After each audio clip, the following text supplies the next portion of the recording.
লেবাননে পাল্টাপাল্টি হামলা চালাচ্ছে ইসরায়েলি প্রতিরক্ষা বাহিনী আইডিএফ ও লেবাননের সশস্ত্র গোষ্ঠী হিজবুল্লাহ। ১২ নভেম্বর মধ্যরাতে বৈরুতের দক্ষিণ শহরতলিতে বিমান হামলা চালায় আইডিএফ। এরপরই তাদের লক্ষ্য করে পাল্টা হামলা শুরু করে হিজবুল্লাহ। হামলায় এখন পর্যন্ত শুধু মধ্যাঞ্চলেই নিহত হয়েছে ২০ জনেরও বেশি। ব্রিটিশ বার্তা সংস্থা রয়টার্স জানিয়েছে, প্রায় ডজন খানেক হামলার ফলে বৈরুতে ছড়িয়ে পড়ে কালো ধোঁয়া।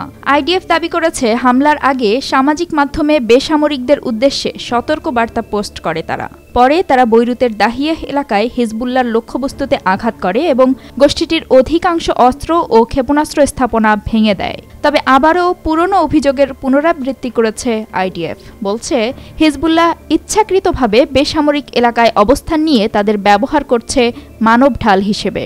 যদিও এমন অভিযোগ বরাবরই প্রত্যাখ্যান করে আসছে হিজবুল্লাহ।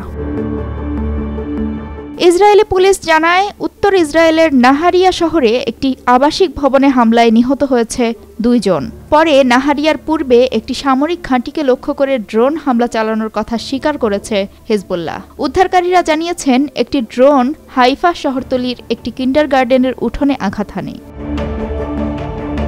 লেবাননের স্বাস্থ্য মন্ত্রণালয়ের তথ্যমতে, মধ্যাঞ্চলের মাউন্ট লেবানন প্রদেশে আইডিএফের হামলায় বৈরুতের দক্ষিণ পূর্ব বালুচমাই গ্রামে ৮ জন ও চৌফ জেলার জৌন গ্রামে নিহত হয়েছেন ১৫ জন। এছাড়া দেশটির দক্ষিণাঞ্চলের তেফাহতায় ইসরায়েলি হামলায় ৫, নাবাতিহতে ২ ও উপকূলীয় শহর টায়ারে ১ জন নিহত হয়েছেন।